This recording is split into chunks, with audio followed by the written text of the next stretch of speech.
Well, the MLB postseason is finally upon us. Tomorrow it starts as a recording of this video. The postseason begins with the wild card. Dodgers, Reds, Cubs, Padres, Yankee, Red Sox, Tigers, Guardians. We're going to predict the wild card round, ladies and gentlemen. My name is Sam Guzman. This is SG Takes. If you're new here, make sure to like, comment, share, and subscribe. And of course, yes, I said in my last video that the Blue Jays were going to choke the division.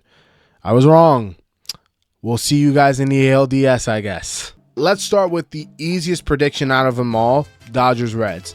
Now, forgive me, God, if this is blasphemy, but unless God himself comes down, puts on a Reds jersey, and plays against the Dodgers are winning. They're moving on. And I'm rooting for the Reds. Don't get me wrong. I love Ellie. I love Andujar. But if somehow, some way, the Reds win this, I will be in utter and complete shock. Now, of course, the power of friendship and hugs could do anything. I mean, again, they just eliminated the Mets from the playoffs. Obviously, it wasn't direct, but anything's possible at this point. Now, the only chance the Reds have here is if the Dodgers bullpen implodes, because otherwise, this offense, while aging, is kind of perfect for the postseason. They have experience. They're the defending champs. You got guys like Mookie Betts, Freeman, Hernandez. Like, there are guys here that will produce offensively regardless. Of course, you have Ohtani there, who's going to win his third MVP in a row. This is the Dodgers we are talking about. Even though the Reds have some momentum going into the playoffs, I'm still taking the Dodgers. You could have Ellie, you could have Kelly, even a second Telly, Dodgers in 2. Next, let's talk about the last NL wildcard series, that being the Padres versus the Cubs. Now, this is a very interesting series. I didn't think the Cubs were going to be in the playoffs, but of course, they proved me wrong. With the addition of Kyle Tucker, obviously Dansby Swanson, PCA, Nico Horner, like, they've been great. I think the one problem, and the reason why I'm not picking them, is the loss of Cade Horton. I really thought if they had him, they'd be good, but they don't. And Shada has been very inconsistent. He's really hasn't been that good down the stretch. The Padres, on the other hand, they're a team that we expect to contend, especially with Machado, Bogarts, Tatis. They have a nice payroll over there. And they find a way, i.e. last year when they were up 2-1 on the Dodgers, they find a way to lose in the playoffs. I really think if the Cubs even have the slightest of chances, they need Shada to perform in game 1. If that doesn't happen, that's it. I'm taking the Padres in 2, but respectfully, you could have PCA, NDA, NBA, Chick-fil-A on a Sunday, Padres in 3. Let's go to the AL side of things, and well, Tigers versus Guardians. This is a very interesting matchup. You look at both sides. You have the Tigers, 15.5 game lead over the Guardians. And then the Guardians just come over and just throw everything out of the window. Everything just, nope, 15.5 games, no, we'll just history breaking. Yeah, we'll just clean that right up. Nope, not a chance. The Tigers handed them this division, lit on a silver plate. Here you go, Tigers, take it away. Here you go, Guardians, take it away. So now these two teams battle it out, not in the ALDS, but in the wild card round. And in my opinion, I believe in the intangibles. I believe in hot at the right time, cold at the wrong time, right time, whatever you want to call it, lightning in the bottle. I believe in that stuff. And for the Guardians, they have been 19 out of their last 23. For the Tigers, it's 22 out of their last 31. That's losing. And then for the Guardians, that was winning.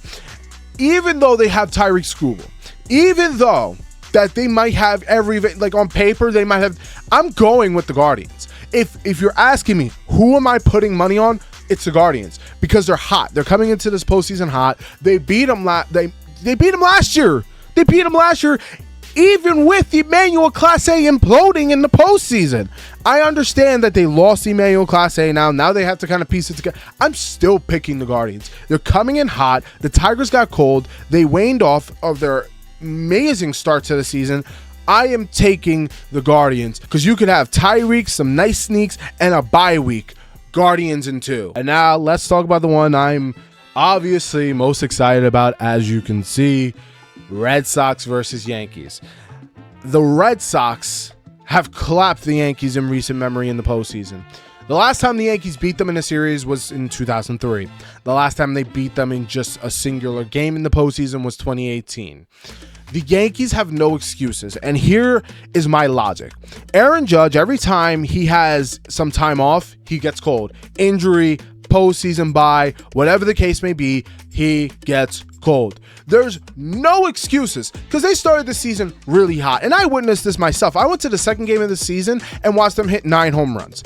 This team proceeds to go into June and July and collapse like nothing else. I've never seen it before. And then they rise from the ashes in mid-August. They come back, tie the division, right? Like, they do all this great stuff, and they're giving you hope.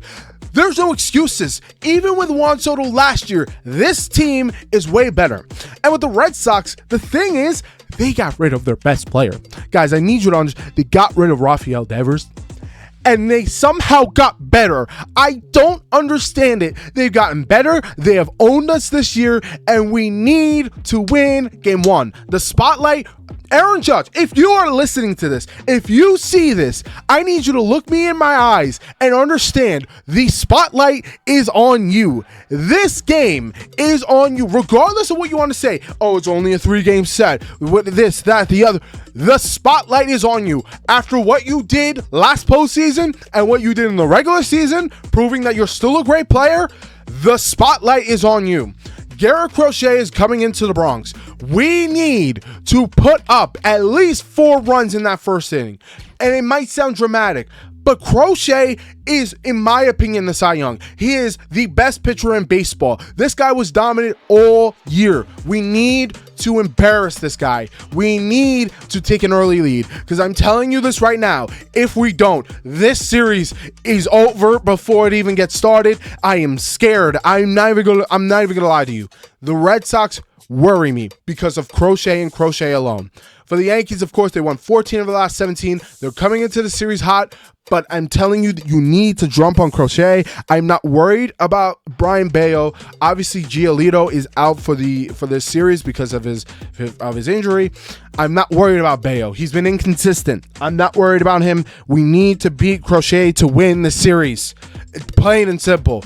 All right? You can have Duran, Roman, a Rogue fan. I'm still, no matter how scared I am, no matter the scenario stacked up against us, I will still take the Yankees into, and I'm still counting on them in getting number 28.